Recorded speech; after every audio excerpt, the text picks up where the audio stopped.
আসসালামু আলাইকুম ফ্রেন্ডস, আমার হাতে একটা অ্যান্ড্রয়েড মোবাইল দেখতে পাচ্ছেন আর এই অ্যান্ড্রয়েডের মোবাইলের সাথে একটা চার্জার দেখতে পাচ্ছেন। আমি এই মোবাইলটার ফটো ভিডিও কিভাবে ল্যাপটপে ট্রান্সফার করব আজকে দেখানোর চেষ্টা করব। এই অ্যান্ড্রয়েড মোবাইলটার সাথে কিন্তু এই চার্জারটা রয়েছে। চার্জারটার এরকম প্রত্যেকটা চার্জারই দেখতে পাবেন। এই যে আমি এটা হচ্ছে মেইন অ্যাডাপ্টার বা যেটা মেইন চার্জার, এটাকে আমি রেখে দিলাম। এখন কিন্তু শুধু ফ্রেন্ডস আমার কাছে রয়েছে এই কেবলটার দুইটা মাথা রয়েছে, যদি খেয়াল করে দেখেন এই দুইটা মাথা রয়েছে। এটা হচ্ছে মোবাইলের জন্য আর এটা আমরা চার্জারে ব্যবহার করে থাকি এরকমভাবে চার্জ দেওয়ার জন্য, যেমনটা দেখতে পাচ্ছেন এই যে। ওকে, এখন কথা হচ্ছে এই যে চার্জারের কেবলটা, এই কেবলটা আর এই মোবাইলটা দিয়ে কিন্তু আমাদের মোবাইলের যত ফটো ভিডিও ল্যাপটপে ট্রান্সফার করব। সম্পূর্ণ ভিডিওটা দেখবেন। প্রথম হচ্ছে আমাদের চার্জ দেওয়ার জন্য যেভাবে আমরা মোবাইলের চার্জারের এই যে কেবলটা আমি কিন্তু এই যে ঢুকিয়ে দিলাম। ওকে, এখন শুধু এই মাথাটা বাকি রয়েছে। দেখেন এইটা আমি ল্যাপটপে কানেক্ট করব আর বাকি যত কাজ আছে স্ক্রিনে আমি দেখাবো ল্যাপটপের। তবে খেয়াল করে দেখবেন, প্রথম হচ্ছে চার্জারের এই যে একটা অংশ আমি মোবাইলের মধ্যে দিয়ে দিলাম আর যে একটা ইউএসবি অংশটা ল্যাপটপে দিয়ে দেবো। তাহলে বেশি কথা না বললে চলে যাচ্ছি স্ক্রিনে। আর স্ক্রিনে যাওয়ার আগে নতুন হলে সাবস্ক্রাইব করে ফেলুন, করে থাকলে অসংখ্য ধন্যবাদ। তাহলে চলুন ভিডিওটি শুরু করা যাক।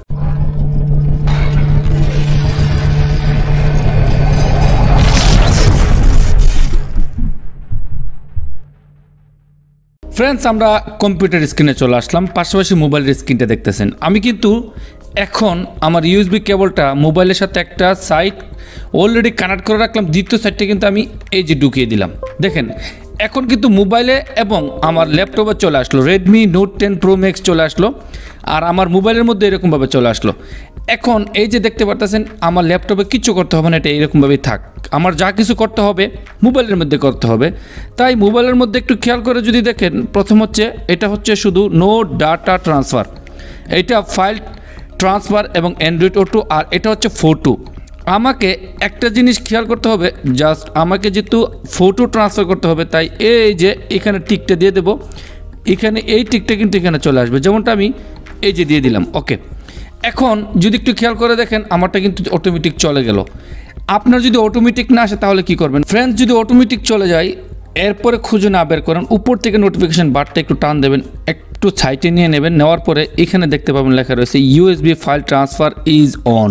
এই যে এখানে ট্যাপ করবেন, তারপরে কিন্তু এটা চলে আসবে। ওকে, এইটা এরকমভাবে আপনার মোবাইল ফোনে চলে আসবে। তারপরে যদি না আসে তাহলে অবশ্যই আপনাকে সেটিং অপশন থেকে এখান থেকে খুঁজে বের করতে হবে। প্রত্যেকটা মোবাইল কিন্তু এরকমভাবে থাকে না, তো আপনি এইখান থেকে বের করে নেবেন। আপনার ইউএসবি ফাইল এই জায়গায় লেখা থাকবে, এখান থেকে আপনি কোথাও এক জায়গা থেকে বের করে নেবেন। অবশ্যই এই জায়গায় কোথায় পাবেন আপনি প্রশ্ন করতে পারেন, অবশ্যই এর থেকে এই যে আপনাকে এতটুকুর মধ্যেই আপনার এই লেখাটা খুঁজে পাবেন।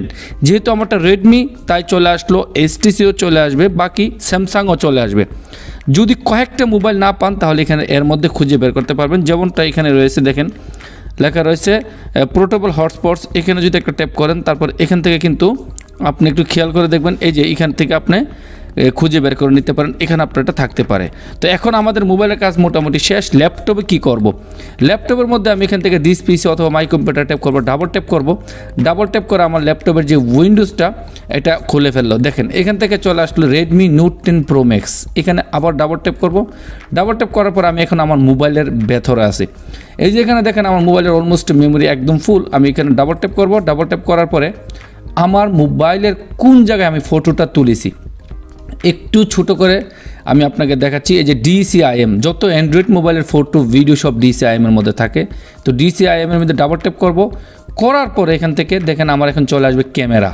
যদি একটু খেয়াল করে দেখেন এই যে ক্যামেরা, আমার কিন্তু ক্যামেরার মধ্যে কিন্তু সব ফটো ভিডিও রয়েছে। এখানে ডাবল ট্যাপ করব, ডাবল ট্যাপ করার পরে যদি একটু খেয়াল করে দেখেন এখানে কিন্তু আমার এখন যত ফটো এবং ভিডিও রয়েছে, দেখেন এই যে ফটোগুলো রয়েছে।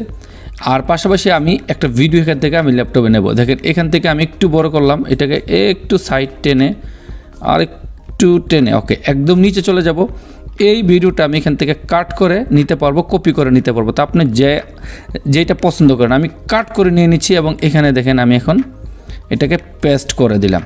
দেখেন ফ্রেন্ডস, এখন কিন্তু আমার এখান থেকে কিন্তু ধীরে ধীরে এটা ট্রান্সফার হচ্ছে মুভিং হচ্ছে, অর্থাৎ আপনি যদি এখান থেকে কপি করেন তাহলে আপনার এখানে থাকবো, আপনার ল্যাপটপে থাকবো। আর যদি একদম কাট করে নিয়ে যান তাহলে একদম কেটে আপনার এটা চলে যাবে। যেমন তো আমি এখন একদম কেটে নিয়েছি, দেখেন এই যে 318 MB, যদি এই যে 318 MB কিন্তু চলে গেল।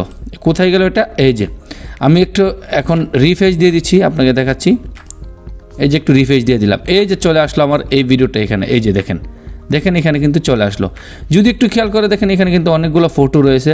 আমি ফটোগুলো যদি নিয়ে যাই কপি করে, এই যে দেখেন এখান থেকে আমি এটা এখান থেকে কপি করে নিয়ে নিচ্ছি। এই যে কপি, এই যে এখানে পেস্ট করব, মাউসের এখান থেকে পেস্ট করলাম। এখন কি হলো, এই ফটোটা দেখেন 3.12 MB। আমি এখানে একটা রিফ্রেশ দিতে হবে, এই যে রিফ্রেশ দিয়ে দিলাম। ওকে, এই যে এটা কিন্তু এখানে চলে আসলো, অর্থাৎ এই ফটোটা আমার মোবাইলে কিন্তু ঠিকই রয়েছে, কিন্তু ভিডিওটা আমি একদম কাট করে নিয়ে আসলাম। তো এইরকমভাবে ইজিলি আপনি আপনার ল্যাপটপে মোবাইলের ফটো ভিডিও নিতে পারেন। আপনি যদি চান ল্যাপটপের ফটো ভিডিও মোবাইলে নিতে চান তাহলে কি করবেন, তাহলে সেম এখান থেকে আপনি একটু বড় করে নিলাম, একটু ছোট করলাম। এটা যেহেতু আমার ক্যামেরার মধ্যে রয়েছে তাই আমি এখান থেকে আরেকটু ছোট করলাম। দেখেন এই যে এখানে আপনি যে কোনো একটা নতুন একটা ফোল্ডার খুলতে পারেন। যেমনটা আমি একটা ফোল্ডার খুলছি, দেখেন এই যে এখানে লেখা রয়েছে নিউ ফোল্ডার। এই যে দেখেন আপনি চাইলে এখান থেকে ট্যাপ করে নিউ ফোল্ডার নিতে পারেন। আপনি যদি চান এখান থেকে মাউসের রাইট সাইড ট্যাপ করে এই যে নিউ ফোল্ডার নিতে পারেন। ওকে, তো আমি এখান থেকে নিউ ফোল্ডার নিলাম, নিয়ে এখানে একটা নাম দিতে পারি মাই নিউ ফোল্ডার। ওকে, এই যে মাই নিউ ফোল্ডার ট্যাপ করলাম এবং ইন্টার বাটনে ট্যাপ করলাম, এটা কিন্তু হয়ে গেল। এটা ডাবল ট্যাপ করে এখান থেকে আপনি এটার মধ্যে ফোল্ডারের মধ্যে চলে গেলেন। এখন একটু ছোটো করে ফেললাম এবং এখান থেকে আপনি যা কিছু চাইবেন, আমি যদি চাই এখান থেকে আমার এই স্যামসাংয়ের লোগোটা এখান থেকে চাপটা ধরে এখানে ছেড়ে দিলে চলবে। ওই দেখেন লেখা রয়েছে কপি, অর্থাৎ আপনি এখান থেকে যে কোনো একটা জিনিস এখান থেকে যদি এটা, অর্থাৎ আপনি যে কোনো ফটো ফাইল যা কিছু রয়েছে এখানে চাপটা ধরে এটার মধ্যে দিয়ে দেবেন। একটা রিফ্রেশ দিয়ে দিচ্ছি ফ্রেন্ডস, দেখেন আবার এটার ভিতরে একটা রিফ্রেশ দিলাম এবং আপনি চাইলে বাইরেও রিফ্রেশ দিয়ে নেবেন। রিফ্রেশ দিলে কি হয়, এটা একদম ক্লিন থাকে।